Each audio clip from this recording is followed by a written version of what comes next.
Bonjour tout le monde, bonjour tout le monde. Voilà, enfin j'ai réalisé le podcast que je voulais, que ça fait des mois que je travaille dessus. Je vous présente aujourd'hui le podcast qui va s'appeler En compagnie de l'hypersensibilité. Moi j'ai ma réponse. Est-ce que c'est un pouvoir ou est-ce que c'est un poison? Alors je dirais c'est ni l'un ni l'autre. Bien sûr, il faut que je remercie les sponsors qui nous soutiennent, Breaking Tattoo, TSS, mon sponsor de toujours, mon sponsor qui me soutient. Et je remercie bien évidemment toutes les personnes qui participent à ce podcast et qui viennent à cœur ouvert et qui viennent vraiment parler en profondeur de ce qu'ils sont et notamment de ce qu'ils sont, tout simplement. Voilà. Donc aujourd'hui, on est en compagnie de... Bonjour. Alors, je m'appelle Bruno Brouage, je suis psychopraticien, je suis énergéticien et chaman. J'exerce dans le cadre de l'association APAR, qui est une association basée à Saint-Denis et un centre de bien-être. Et ouais, à part, c'est vraiment à part. C'est ça. Je viens de dire. Et est-ce que tu pourrais décrire ce qu'on peut trouver si on se rend chez vous à Appart? Alors, à Appart, c'est un lieu de partage où une douzaine de coachs thérapeutes dans le massage, l'esthétique, le tattoo, les soins énergétiques, la réflexologie, la naturopathie, sont présents sur place et se partagent le lieu. Et chacun travaille sur rendez-vous. Et tous ces gens-là sont dans la maison à part parce que ce sont des gens à part et ils reçoivent des gens à part. C'est super, c'est vraiment super. Donc en vrai, la maison à part se situe à Saint-Denis. C'est à la source. À la source, très facile à trouver. On vous donnera l'adresse sous la vidéo, on vous donnera l'adresse durant la vidéo, il n'y a pas de problème en ça. Et c'est là où on peut se retrouver. Donc si vous avez besoin tout simplement de bien-être en soi, quel que soit ce besoin, vous pouvez déjà vous diriger vers la maison à part et pouvoir voir les prestations qu'ils proposent et prendre rendez-vous par la suite pour dans leurs prestations. Tu proposes aussi, enfin vous proposez aussi, je sais pas si c'est toi ou les autres aussi, des coachings un peu. Oui. Alors moi, je propose des ateliers régulièrement pour un travail en petit groupe, pour aller plus en profondeur et un travail différent parce que c'est en groupe. Et puis le deuxième dimanche ça va commencer en mars 2026. Le deuxième dimanche de chaque mois, nous allons accueillir les aidants et leur offrir des prestations de bien-être gratuitement. D'accord. C'est les aidants? Les aidants, c'est ceux qui ont des personnes à domicile, qui s'en occupent et qui sont plutôt prisonnières de cette situation et ont besoin de décompresser de temps en temps. S'occupent des personnes âgées, s'occupent des personnes handicapées à domicile et ça s'adresse à ces personnes-là. D'accord. Moi, j'ai un exemple. Est-ce que c'est bien de ça qu'on parle? J'ai une tante qui s'occupe de 3 personnes âgées chez elle et que du coup, c'est son quotidien en fait. Bah oui, ça s'applique à ces gens-là et aussi à ceux qui ne sont pas rémunérés pour ça, qui le font parce que c'est la famille. C'est la famille, oui. Voilà. Oui. Essentiellement. Donc c'est pour qu'ils aient une petite bouffée d'air frais de temps en temps et qu'ils puissent s'occuper d'eux et plutôt que de s'occuper des autres en permanence. D'accord. On aura le temps de parler sur ce sujet-là. Aujourd'hui, j'ai voulu parler de l'hypersensibilité. D'une part parce que je connais très bien Bruno, on se connaît depuis presque 10 ans maintenant, Oui, presque 10 ans à peu près, où je suis venu le voir pour faire déjà un retravail de reconstruction et chose que c'est mon passé. Du coup, suite à une cassure de ma vie, j'ai dû me reconstruire. Donc, on a eu ce travail de reconstruction. Mais ce que je dis souvent, c'est que ce travail de reconstruction par rapport à cet événement, en vrai, ça a duré peut-être 2 ans. Et suite à ça, les 8 années suivantes, euh, c'était déjà, je me suis rendu compte que j'étais un hypersensible, d'où le sujet que je voulais aborder aujourd'hui. Et comme on n'apprend pas à être un hypersensible, j'ai continué à consulter Mhm. pour pouvoir évoluer dans mon interne et notamment pour pas mieux comprendre parce que je pense que je comprendrai jamais vraiment l'étendue de ce truc-là et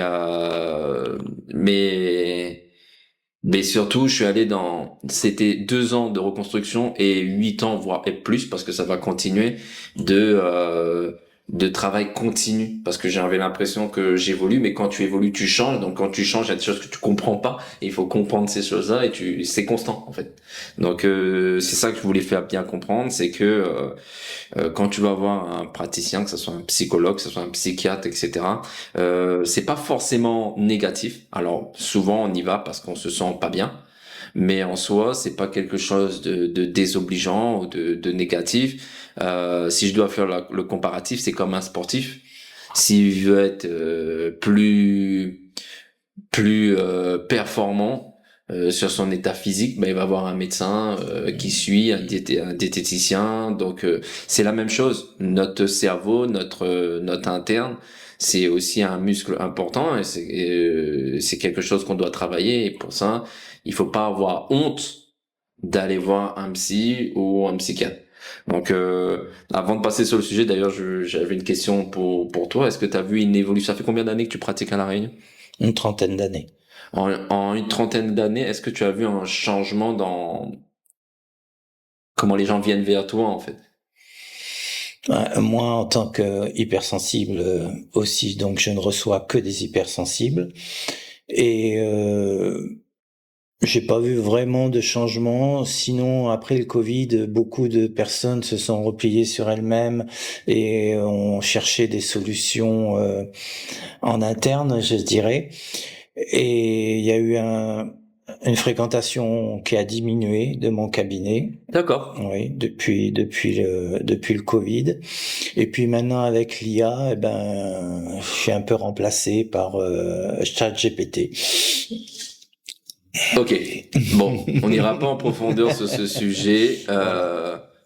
Même si je peux en parler en vite fait, tu vois, ça m'arrive aussi de temps en temps quand je comprends pas les choses de la vie, que j'ai pas de rendez-vous de suite, que je pose des questions à ChatGPT et l'IA. Sauf que si on est sincère avec notre utilisation, et d'ailleurs, ChatGPT, je trouve qu'il est assez sincère en ça et que quand il voit, et très vite, il voit qu'il n'a pas les compétences, il te dit d'aller voir un spécialiste ou quoi. Oui. Donc ça, je trouve que là-dessus, l'IA est assez honnête pour l'instant sur ce genre de choses-là. J'aurais dit le contraire parce que maintenant les gens sont de moins en moins complexés pour aller, c'est un peu décomplexé pour aller voir un psychologue parce que c'est vrai que à mon époque, moi en tout cas quand j'étais au collège, lycée, quand on te dit d'aller voir un psychologue, ça veut dire que t'es fou. Bon. Et Non, les gens ont dépassé ce stade-là, je pense. Simplement que c'est compliqué avec la somme de problèmes qu'il y a à gérer au quotidien d'aller payer pour reprendre encore une dose de problèmes à résoudre et de s'en remettre une petite couche. Je pense qu'on en est là actuellement. Waouh. Oui, donc c'est un peu comme tous les secteurs d'activité. C'est budgétaire en fait. Tout le monde essaie de survivre au final. Voilà, c'est Donc ça. Et puis aller se faire mal, parce que dans un premier temps, ça fait pas forcément du bien. Aller se faire mal, en plus de tous les problèmes journaliers et quotidiens, je comprends que il y a une certaine réticence pour l'instant. ça c'est pas faux. Je vais pas te contredire parce que c'est vrai que j'ai tendance à dire que euh, à chaque fois que je vais pour consulter, je ressors comme si limite j'avais pas progressé depuis ces années et je me dis tiens, et si de temps en temps tu me disais pas et par contre t'as progressé. Bah des fois je me dis mais à quoi ça sert quoi à un moment donné tu vois, mais si ça sert mais c'est vrai que on a l'impression que quand on va voir un psy c'est comme dans les films, on vient parler et quand on sort tout d'un coup on a toutes les réponses à nos questions. Sauf que ça se passe pas comme ça. Oh, c'est rare. On a plus de questions à se poser et c'est des questions essentielles en fait, on s'en rend compte après. Oui.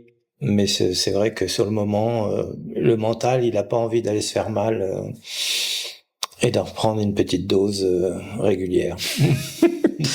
Ça, c'est peut-être pour ça qu'on dit que je suis fort. Non, je rigole, mais en vrai, ce que je veux dire par là, c'est que c'est vrai que ça fait mal.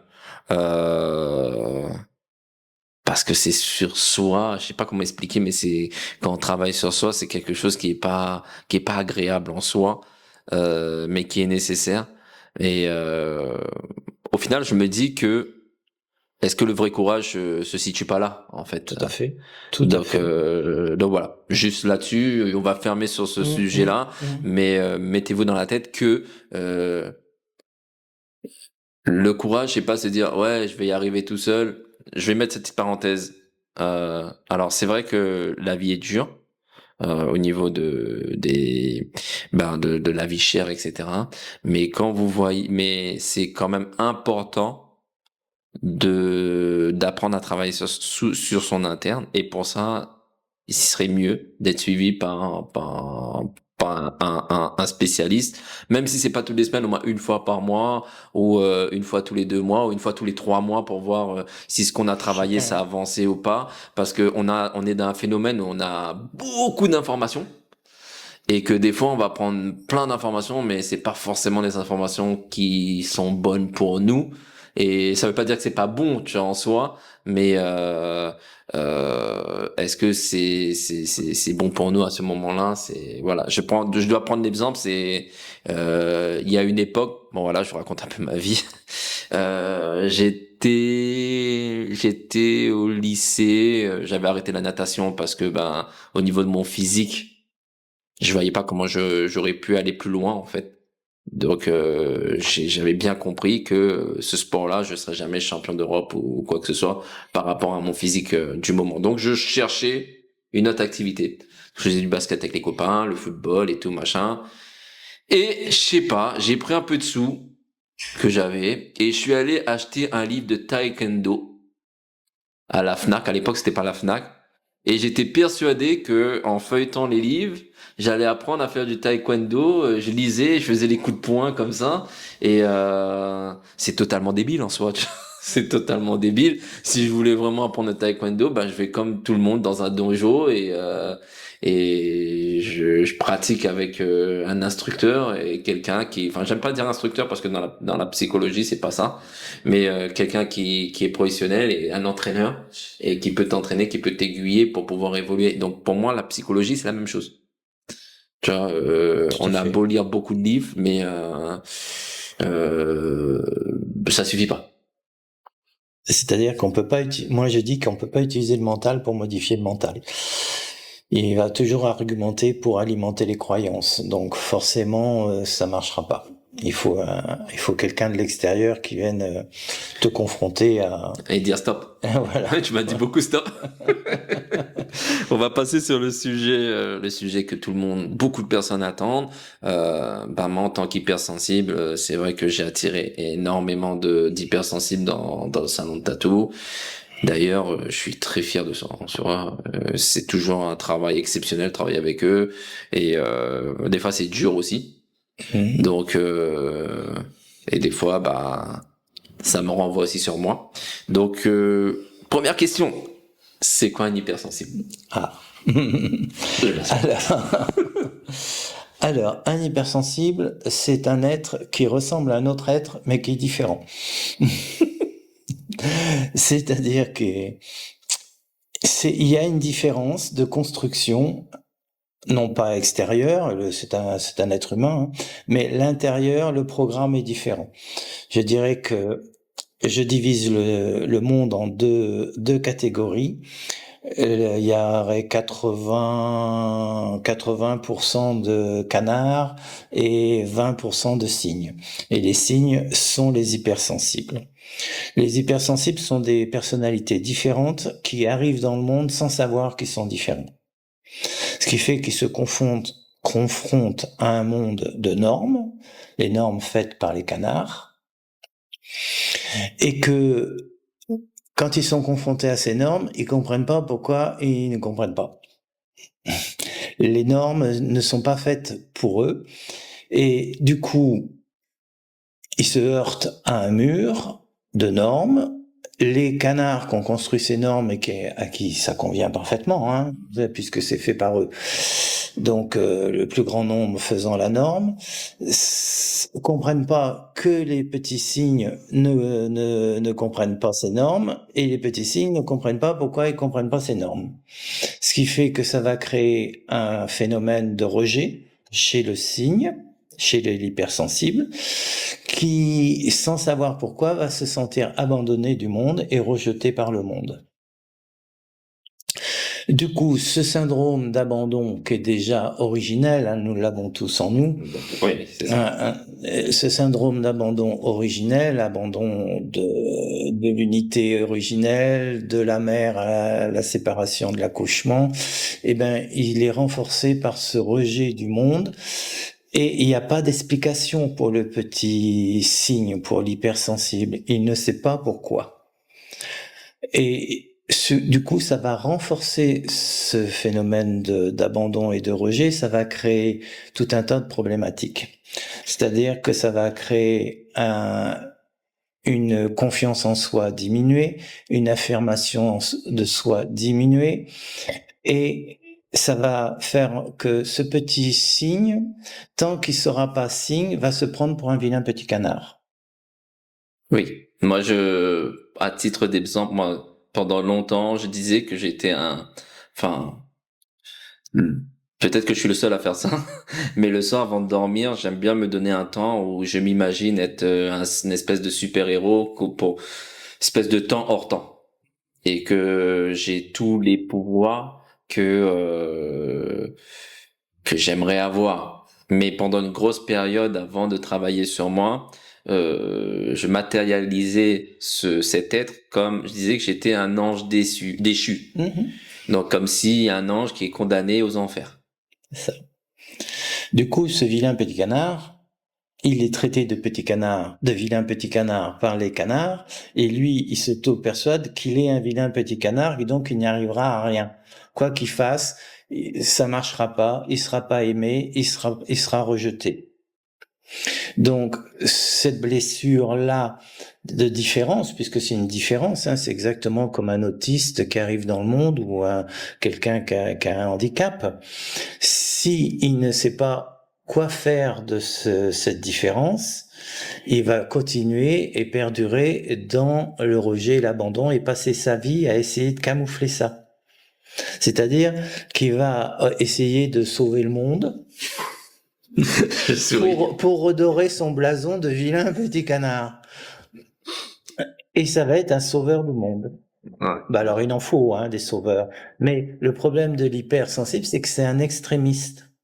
C'est-à-dire qu'il ne travaille que dans les extrêmes et le milieu, il connaît pas. Sauf si c'est un extrémiste du milieu. C'est-à-dire qu'il va se régler sur le milieu et ne pas en bouger.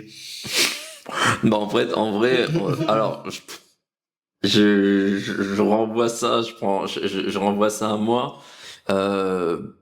Oui, effectivement, j'ai ce syndrome de sauveur là que j'ai pris conscience durant plusieurs années. Et le pire, c'est qu'on veut sauver un monde qui n'est pas le nôtre.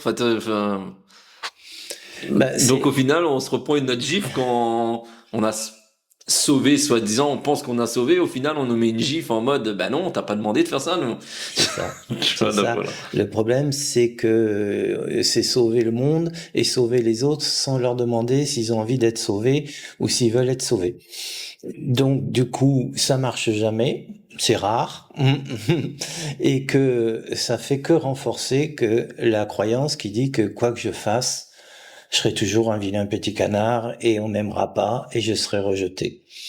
C'est un gros travail à faire, ça.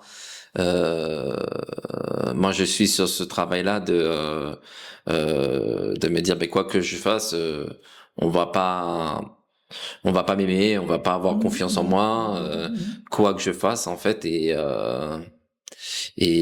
c'est dur parce que dans ce monde de canards, comme tu dis, euh, bah, du coup, on a des réactions qui est complètement à l'ouest. Et des fois, on veut se... Par exemple, si moi, je vais me dire, ah, je suis innocent, j'ai pas fait ça, ben, la façon que moi, je vais le dire, ça sera pas interprété pareil par le monde de canard, parce qu'il va se dire, ben, pourquoi il me dit ça aussi fort qu'il est innocent, s'il est vraiment innocent, pourquoi il le crie aussi fort? Ouais. Et nous, on le voit pas comme ça. Ben, c'est un petit exemple, mais Oui, oui, il tout y à a fait, plein, tout à plein, fait. plein de trucs. En fait, il y a un décalage permanent. Il y a un décalage permanent parce que si on reprend une image, je dirais que les canards tournent sur Windows et les signes sur iOS et qu'il n'y a pas beaucoup de passerelles. Mhm. Du coup, il y a une incompréhension permanente dans un sens et dans l'autre. Donc la solution, ça serait d'arrêter de vouloir faire le canard alors qu'on est un cygne et accepter d'être tout simplement un cygne dans un monde de canards. Après, on va fermer cette question-là. Moi, je suis arrivé à un stade, j'ai peur, parce que j'ai peur de rentrer dans une espèce d'extrémité, de me dire, ben, écoute, soit les gens m'apprécient comme ça, ou sinon, rien à foutre, en fait. Ben voilà. Mais c'est difficile pour moi parce que j'ai vécu 40 ans cette année à être totalement l'inverse de ce que je viens de dire. Oui, alors parce que pour redorer son blason et sauver le monde, il faut s'oublier. Et plus je vais oublier qui je suis, moins je vais être bien. Du coup, ça tourne en rond. C'est-à-dire, plus je veux sauver le monde, plus je m'oublie, moins je suis moi, et plus je m'éloigne de ce que je suis en réalité. Donc, c'est faire le chemin inverse et se dire, bah, je suis comme je suis. D'accord. Bah du coup, ma question de savoir, est-ce qu'il y a beaucoup d'hypersensibles à La Réunion? Même pourcentage que dans le reste du monde. Grosso modo, entre 15 et 20%. Sauf qu'à La Réunion, comme c'est insulaire, c'est une petite île, ça se voit plus.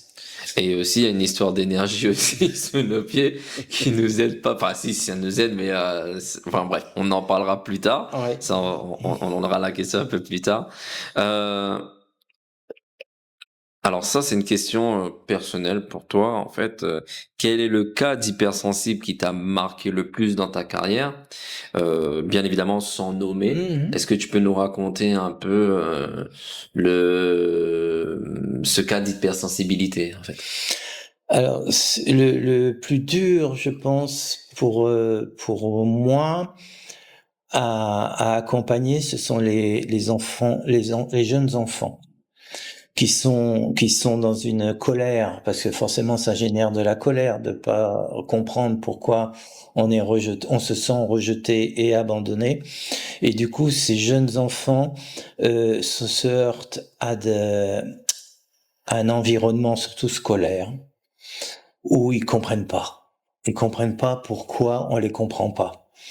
Et que ça les met dans des états de colère phénoménale. Et ça, c'est difficile. C'est difficile parce qu'il n'y a pas beaucoup de solutions, si tu veux. Même si les parents sont compréhensifs, et même s'ils font tout ce qu'ils peuvent, la colère est tellement envahissante chez ces enfants-là, elle est extrême, forcément, puisque ce sont des extrémistes. Et c'est insupportable pour eux et insupportable pour leur entourage. D'autant plus que, comme tu m'as dit, on revient sur le monde de canard et d'oie. Ben, l'école, ça a été, comment dire, mise en place par les canards. Par les canards. Donc forcément, c'est quelque chose de très, Ah bah très carré. c'est une norme, c'est normé, et si t'es pas dans la norme, eh ben en plus les enseignants actuellement ont tellement d'élèves en classe que s'il y en a un qui détonne et qui rentre pas dans le rang, eh ben il va être rejeté, hein, il va pas être accueilli forcément, et du coup ça ne fait qu'amplifier la colère de ces enfants. Alors, Moi, en tant que parent d'un fils qui va au collège Edouard Albus, alors ils le font pas en profondeur, mais je trouve que comparé à ma génération, ils essaient Oui, quand même oui. de au moins ils se disent ah les enfants sont différents. Alors qu'à l'époque, on était tous mis dans un Ouais, panier, ouais, soit t'étais bon élève, soit t'étais nul. Et il c'est y ça. avait pas de Et voilà. 90% des cancres sont des hypersensibles, hein. Ben, Forcément. alors, je suis pas en train de justifier le fait que j'étais pas fort à l'école, mais c'est vrai que ça m'a pris du temps pour comprendre un sens Mm. à l'apprentissage, en fait. Oui. Je dirais même plus que l'école à l'apprentissage. Tout à fait, parce que de toute façon, l'apprentissage, il est normé, il est fabriqué sous Windows, et que toi, avec ton système iOS, eh ben, ça va pas le faire. Tu vas pas le comprendre directement, surtout quand c'est abstrait.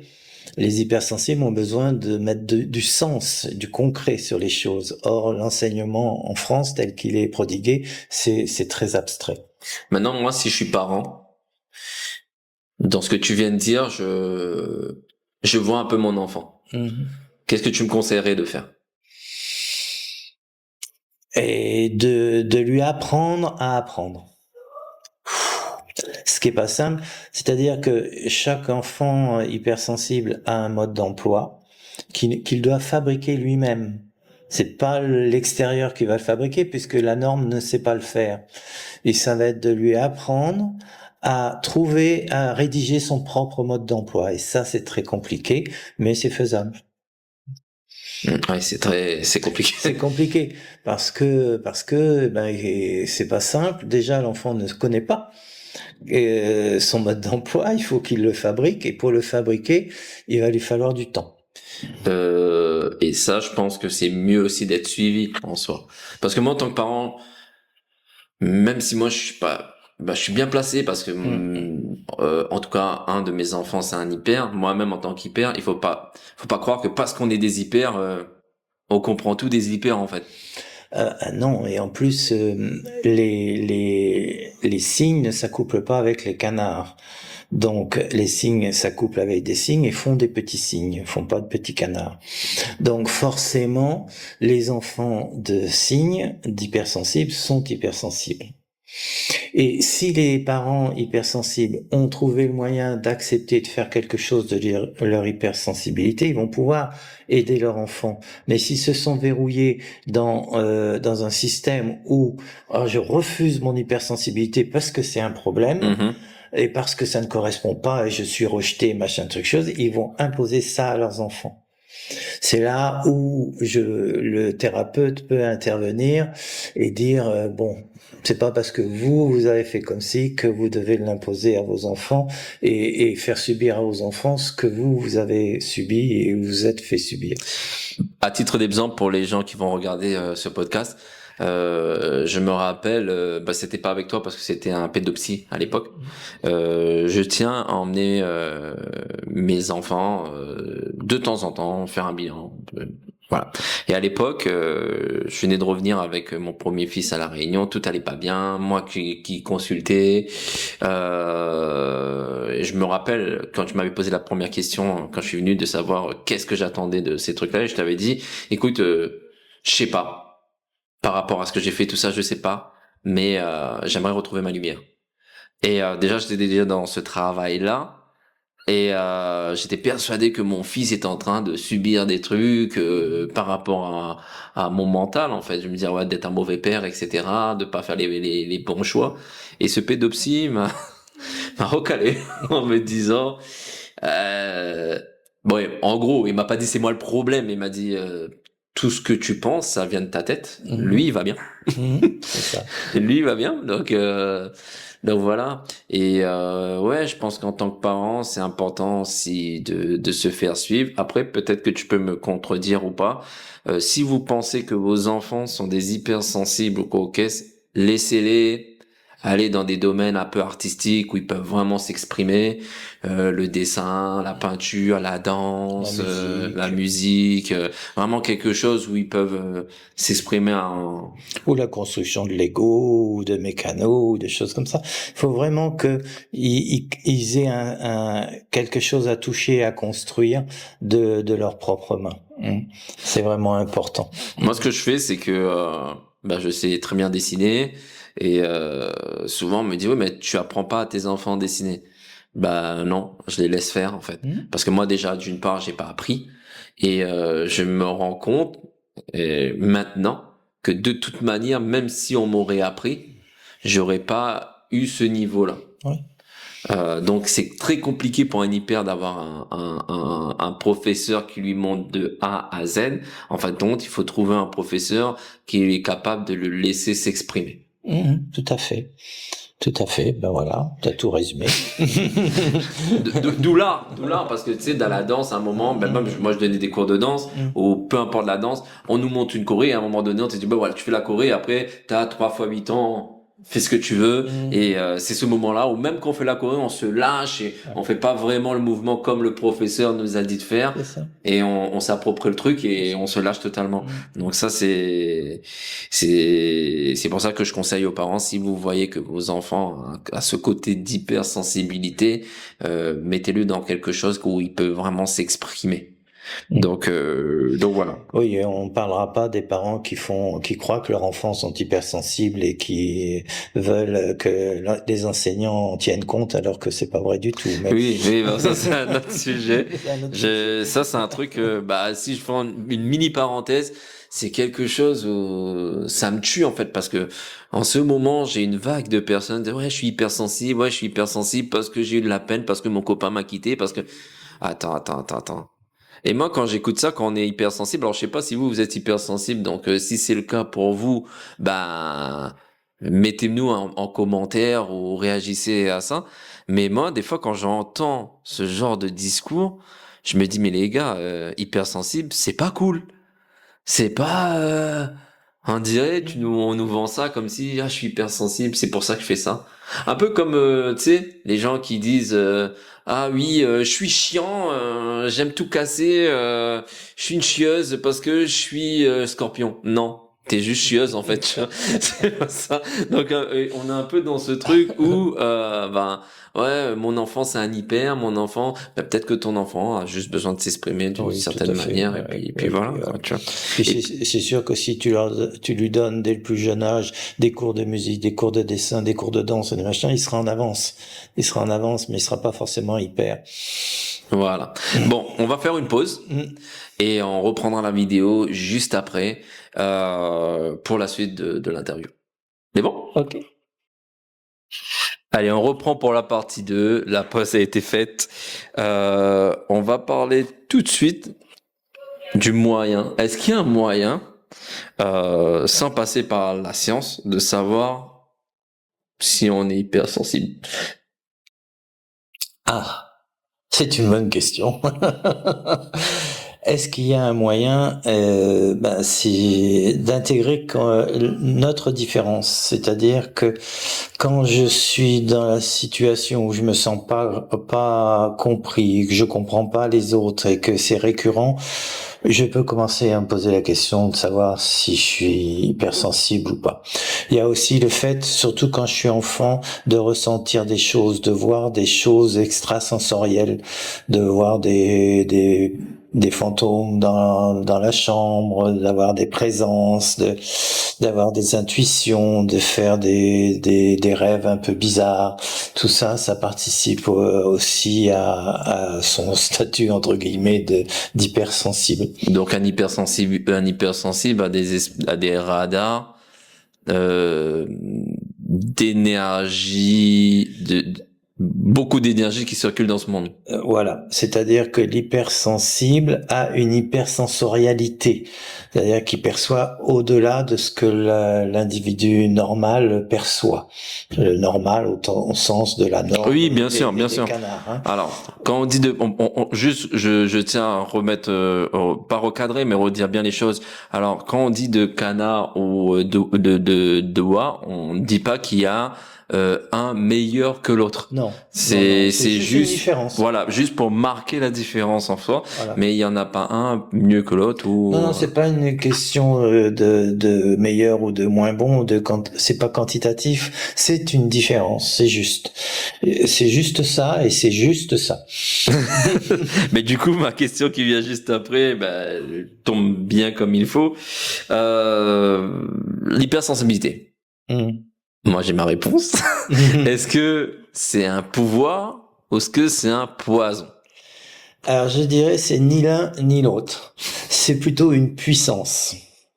C'est-à-dire que, selon moi, on n'arrive pas dans ce monde hypersensible par hasard et pour rien. Il y a une fonction à ça. Je dirais que c'est un don. Et ce don, c'est à nous de trouver qu'est-ce qu'on va en faire. Mais c'est fait pour le bien. C'est pas fait pour autre chose que ça. C'est une puissance de perception, c'est une puissance de création et c'est aussi une puissance d'amour. Je reviens sur moi. Parce que c'est ma phase.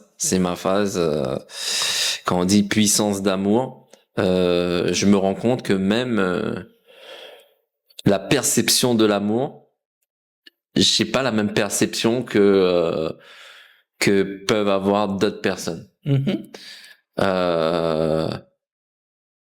Je peux mettre dans des cases entre guillemets d'amour et je vis dans pas la croyance. En fait, c'est bizarre. C'est comme si que je sais que le monde est méchant, mais j'ai envie de croire que le monde est amour. Oui, mais le monde n'est pas méchant. Par nature. Par nature. Le monde est une création d'amour. Et l'hypersensible a cette capacité, cette puissance de retourner aux origines, à l'intérieur de soi, puisque tout est à l'intérieur de nous, hein. Il y a pas autre chose à l'extérieur qu'à l'intérieur, c'est la même chose.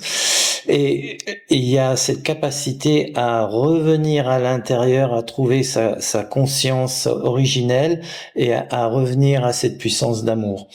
C'est un des dons, un des charismes de l'hypersensible. Ça, c'est un truc que j'aimerais bien souligner, en fait, et qu'on oublie très souvent, c'est que l'amour, c'est un don naturel. Et en soi, c'est pas quelque chose de qualitatif comme de l'argent. Je m'explique. Parce que des fois, on a l'impression qu'on te dit, ouais, je te donne de l'amour comme si on donne un billet ou on donne un truc. Alors oui, c'est précieux, mais ce que je veux dire par là, c'est que c'est un flux naturel, c'est pas un flux d'échange. Alors si l'amour, ça n'existe que dans le partage. C'est un échange, l'amour, par nature. Quand je dis à quelqu'un d'autre je t'aime, en fait, je dis pas je t'aime, je dis regarde la belle personne que je suis et qui est capable de t'aimer. Je parle de moi, en fait. Ça, c'est pas de l'amour. C'est un égocentrisme, et puis notre mental nous a inventé plein de versions de l'amour.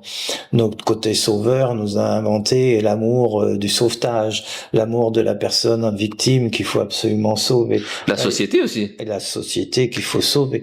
Voilà, tout ça, ça ressemble à l'amour, c'est la couleur de l'amour, mais c'est pas de l'amour. D'accord. L'amour, à l'origine, c'est vraiment quelque chose qui est lié à la création originelle de toute chose, et cette création s'est faite dans l'amour, et nous sommes création, donc nous sommes amour. Et cet amour ne peut exister que si je le partage vraiment. Je ne peux exister qu'à travers l'autre, hein. Tout seul, je n'existe pas. Et ça, c'est un autre sujet, peut-être un jour, si tu veux revenir, tu vois, on peut parler d'amour, parce que c'est vraiment un sujet aussi qui m'intéresse énormément, parce que c'est quand on parle de partage,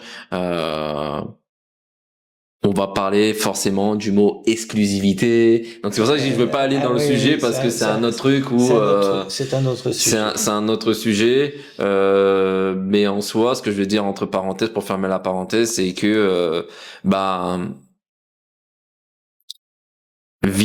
a l'impression de vouloir vivre dans un monde où on nous dit que l'amour c'est exclusif à, alors que en vrai pour moi, hein, ce que je ressens, l'amour c'est quelque chose que tu dois donner inconditionnellement. C'est ça.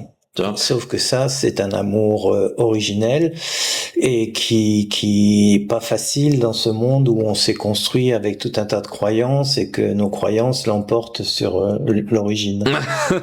Et un tas de, il faut dire la vérité aussi, il y a eu un tas de, comment dire, de malins, de mensonges, Ah bah oui, de ritournes, parce que si on parle d'amour aussi, bon ben il y en a beaucoup s'ils se sont servis de ça, ils disent ah mais moi j'ai un grand cœur.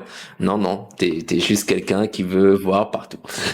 Donc, non non, parce que si t'as un grand cœur réel, il y a pas d'attente physique ou c'est juste tu donnes de l'amour que ça en fait que ce de sentiment. toute façon, l'amour véritable, on ne sait que ça existe que quand on l'a trouvé. Ça c'est un autre sujet et donc comme tu as dit tout à l'heure, La Réunion, c'est quand même une petite île, donc c'est pour ça qu'on Oui, et voit. puis c'est très intense. Il y a une énergie de feu dessous là qui est très puissante. Il y a une énergie de l'air avec les cyclones qui est très puissante. La mer aussi, il l'eau. y a l'énergie de l'eau qui nous entoure et qui brasse beaucoup. Et il y a l'énergie de la terre volcanique qui est là et qui est très. Donc pourquoi ça s'appelle l'île extrême? L'île intense, ouais, L'île intense, ouais. parce que tout est intense. Ouais, Donc bah. forcément, ça amplifie un peu les comportements. Moi, j'ai une question là-dessus. La Réunion est-elle une île, est-elle une asile ouvert, à ciel ouvert? Parce que souvent, bon, pour ceux qui connaissent un peu le port, là, tu peux aller, tu roules, t'arrives sur un rond-point, tu as un gars qui te fait des petits cœurs, qui fait des loops, tu sais pas pourquoi, mais en vrai, et tout le monde va dire, ah, il est fou, ce mec-là, mais quand tu vas parler avec lui 2 minutes, tu dis, ah, en fait, il est pas fou, hein. Oui, comme je l'ai dit tout à l'heure, c'est pas un asile à ciel ouvert, c'est juste que c'est une concentration. C'est le même phénomène qui est très expansé en Europe ou en métropole, mais ici c'est très concentré et du coup c'est plus puissant et ça se voit plus. Et bah du coup, on a commencé à en parler juste avant de parler d'énergie qui est sous nos pieds en fait. Est-ce que quand je voulais parler de ça, je veux qu'on ait conscience de cette énergie. Et bah, qu'est-ce que toi t'en penses toi de cette énergie qui est sous nos pieds? Et au final, enfin c'est pas ce que t'en penses, mais est-ce que tu vois que dans le comportement d'un Réunionnais, ça le pousse à être plus que, enfin je sais pas si tu vois ce que je veux dire. Oui, je comprends. Parce que des fois, j'ai envie de dire que il y a des choses que quand j'étais en métropole, je sentais plus d'énergie, je pouvais pas faire. Mais ici, même au plus bas du bas, c'est comme si j'ai toujours un peu d'énergie. Même si je suis en dépression totale, c'est comme si je suis toujours en énergie. Alors que quand j'étais en métropole, quand j'étais en dépression, et au final, maintenant, je me rends compte que je vis des moments qui sont encore plus durs qu'il y a 10 ans. Et pourtant, je trouve toujours un peu d'énergie. Et quand j'étais là-bas, j'avais l'impression que il y avait plus rien, tout était noir. Et au final, j'allais que en dégringolant, en fait. Alors, comme j'ai dit tout à l'heure, il y a l'énergie de feu, hein. Il y a énormément d'énergie de feu. Il y a tous les éléments qui sont très très présents et très puissants. Du coup, si tu as la capacité de te connecter à ça, et on l'a tous, mais les hypersensibles en l'ont encore plus, eh bien, on peut se ressourcer en permanence et même se surdoser, hein. Il n'y a pas de souci avec ça. On peut être surdosé en énergie. Après, c'est d'apprendre à canaliser, à faire. Mais moi, je pense que la Réunion, c'est un immense vortex, ouais. Un immense vortex sur lequel eh ben, on vit et on s'adapte, hein. Mais c'est vrai que les gens qui viennent de l'extérieur, qui arrivent à la Réunion, ils sont surpris parce que c'est très puissant, énergétiquement. Bien sûr. Bien sûr. J'aimerais vraiment qu'on prenne conscience de cette énergie. Après, vous faites ce que vous voulez de cette information. Parce que au final, alors je suis pas en train de justifier le comportement des uns et des autres, mais ça peut, si on met ça dans notre tête, si on met cette donnée-là dans notre tête, il y a certaines choses où on va réagir autrement. Ce que je veux dire par là, c'est que des fois, on peut voir un Réunionnais super adorable, en termes d'amour, il va tout donner, tout machin. Et à un moment donné, tu l'énerves et il pète et t'as l'impression que c'est un démon et tu dis, mais attends, c'est quoi ce double visage? Genre que c'est pas forcément un double visage parce que moi, en tant qu'expérience, la même action, on le fait hors de la Réunion, enfin, on va dire en métropole, peu importe. On ne réagira pas comme ça. On réagira différemment. Mais l'intensité, après, ça dépend du lieu et ça dépend de la personnalité. Mais oui, il y a forcément plus de puissance ici que dans d'autres endroits. En plus de notre puissance, excuse-moi, en plus de notre puissance qui est au sol, il y a aussi, et ça va arriver pour la prochaine question, il y a aussi la puissance, les énergies de notre passif, du passé. Tout à fait. Quand je dis le passé, bon, oui, l'esclavage, la colonie, oui, mais un peu moins loin de nos aïeuls, de nos arrière-grand-mères, grands-pères, les traditions. Donc il y a aussi ce truc-là aussi. Voilà. Et il y a aussi un concentré. Comme il y a un concentré d'énergie, il y a un concentré de culture et un concentré de croyances et de reliance aux esprits. Mais on a aussi l'esclavage et un nombre incalculable de gens enterrés n'importe où, n'importe comment, qui fait que c'est toujours là et que ça remue toujours. Toutes les âmes sont pas passées, hein. Donc ça bouge encore beaucoup. Après, il y a toutes les cultures qui sont réunies aussi sur cette petite île, hein. On a beaucoup de choses. On a de la culture malgache, la culture africaine, la culture indienne, la culture européenne et toutes ces manières différentes de se relier aux énergies, puisque tout est énergie, tout est esprit, fait que ça brasse, quoi. Alors, ça brasse beaucoup. Est-ce que toi, t'as entendu dire dans tes collègues, parce que du coup, ça fait 30 ans que t'étais là, est-ce que toi, ça t'a choqué quand t'as vu comment dire, cet héritage en termes d'énergie et d'esprit, ouais. Tu vois, parce que alors pourquoi je prends des pincettes, parce que jusqu'à maintenant, quand on parle d'esprit ou quand on parle de trucs, ça fait les gars ils sont fous, machin. Moi, pour faire une parenthèse, j'ai ma traduction à moi de me dire que on est tous des matières d'esprit, on est tous des matières d'énergie. Et en fait, qu'on vive ou qu'on meure, on est des matières d'énergie. Et quand on meurt, notre énergie, elle va pas nulle part. Elle reste dans ce monde et elle circule. Et les gens qui arrivent à percevoir ces énergies, il y a des hypersensibles et il y a des gens qui, eux, ils ont la capacité de percevoir ces énergies et il y en a qui n'ont pas forcément cette capacité-là. Mais est-ce que toi, ça t'a choqué quand t'as vu, par exemple, une culture un peu, les cultures malgaches, on va mettre les pieds dans le plat, hein, culture hindoue, etc. Moi, ce qui m'a le plus choqué au départ, c'était les cabarets. Oui. Un cabaret, c'est quand on n'est pas... Mois de novembre, ce cabaret, en plus, le mois de novembre, c'est fort parce que c'est par rapport c'est fête des morts, mais en fait, c'est pour remercier les ancêtres, en fait. Donc, voilà. En fait, ça, c'est très, très surprenant. Mais en même temps, comme j'ai grandi en Guyane, il y avait aussi certaines choses qui se passaient là-bas aux Antilles-Guyane et c'est à peu près le même principe, hein, une culture africaine très présente, indienne, indo-américaine. Mais ce qui était le plus impressionnant, puisque je suis arrivé il y a 54 ans sur l'île, hein, donc j'étais jeune, c'était les trans dans les cabarets. Ouais. Ça, c'était impressionnant. Alors, j'ai jamais vu le retournement des morts à Madagascar, qui doit être aussi assez impressionnant. Moi, je sais plus. Je pense pas. Je l'ai vu en film, mais je l'ai pas vu en réalité. Je pense pas. Mais oui, il y a des choses qu'il faut un petit temps pour intégrer, parce qu'il y a de la puissance. Hein, oui. Il y a énormément de puissance. Après, c'est comme toute chose. Il y a énormément de gens qui captent les énergies, les esprits à la Réunion.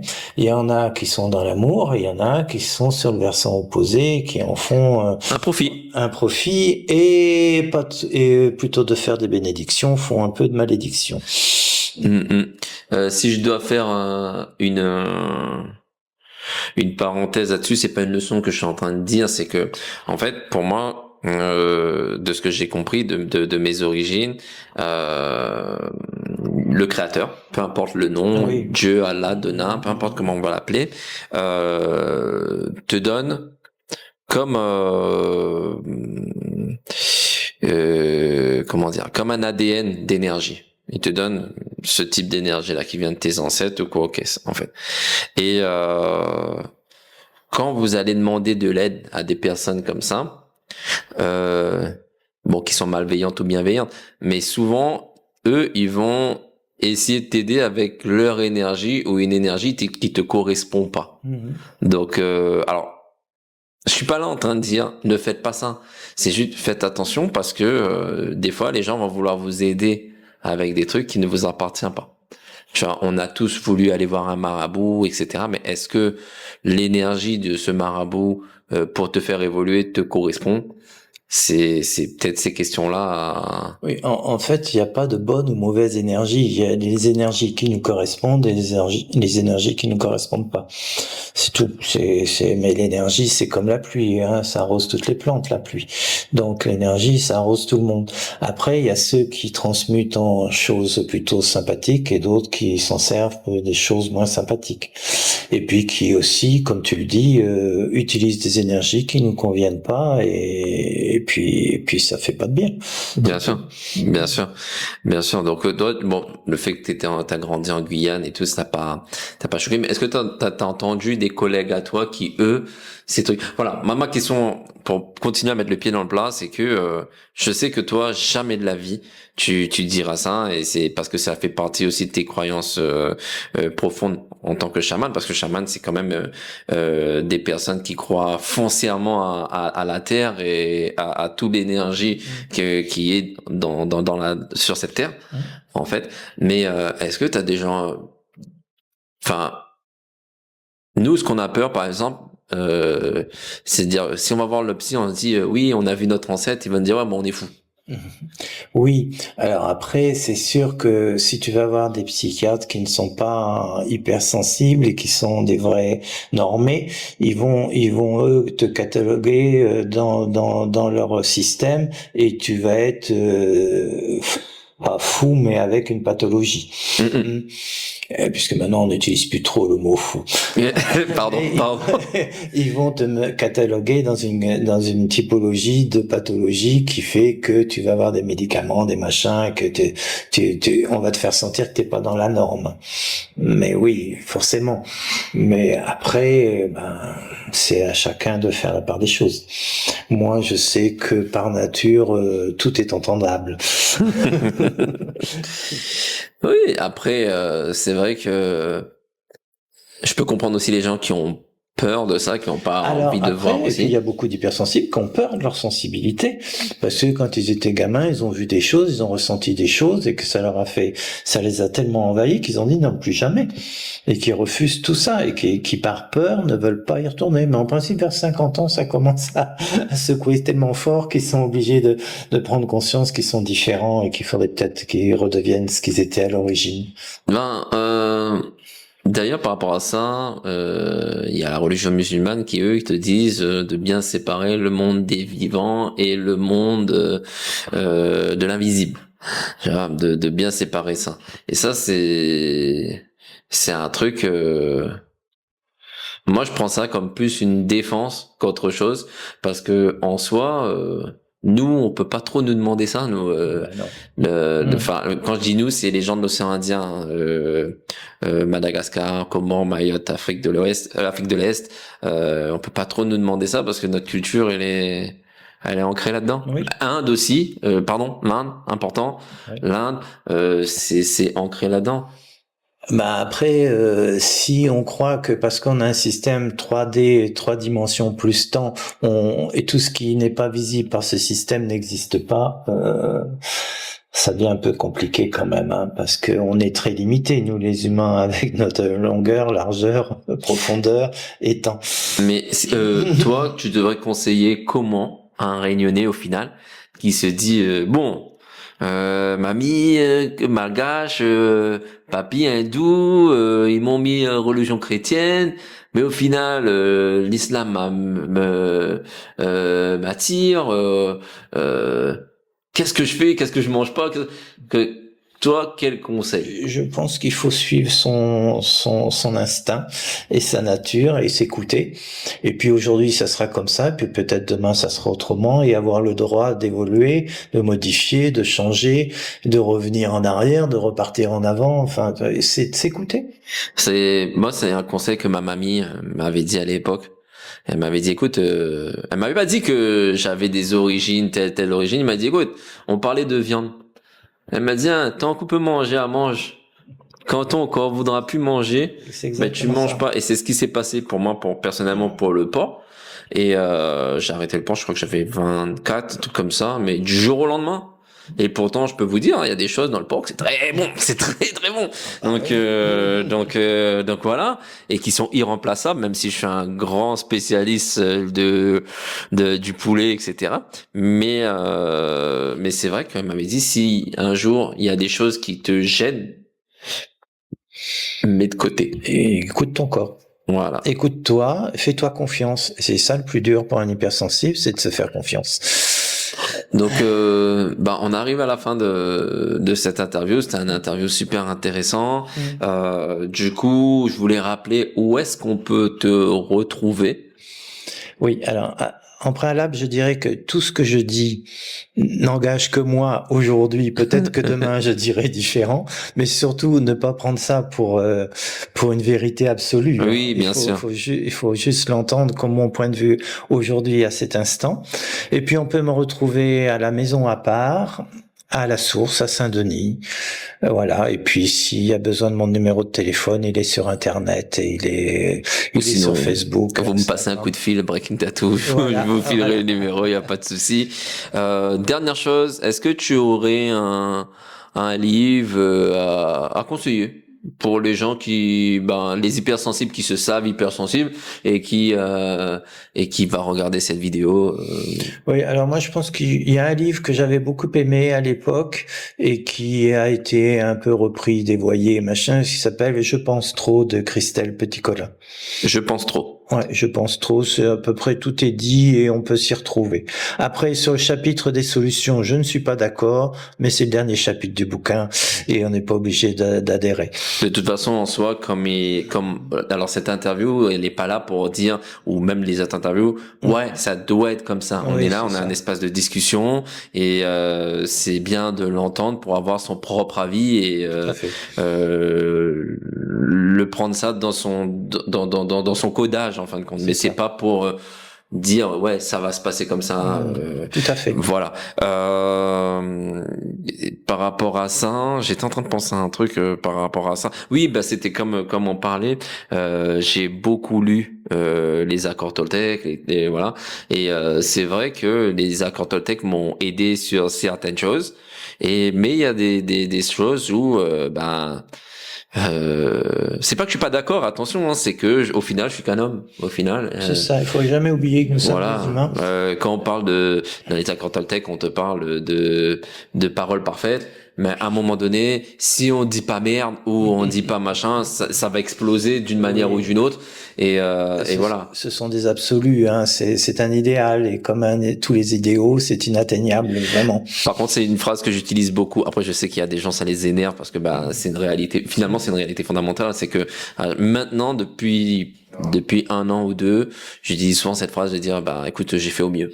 Voilà. J'ai fait au mieux. C'est ça qui est le plus important, c'est de faire au mieux qu'on peut et de pas s'en vouloir, de pas avoir réussi. Donc voilà. Bon, en tout cas, merci Bruno, merci d'être venu. Merci à toi Lionel. Encore une fois, on peut le retrouver à la maison à part, à Saint-Denis. Vous pouvez trouver sur son site internet tout ce qu'il propose. Et sinon, il y a le numéro de téléphone. Et sinon, si vous passez à l'atelier, moi, c'est avec plaisir que je vous redirige vers Bruno.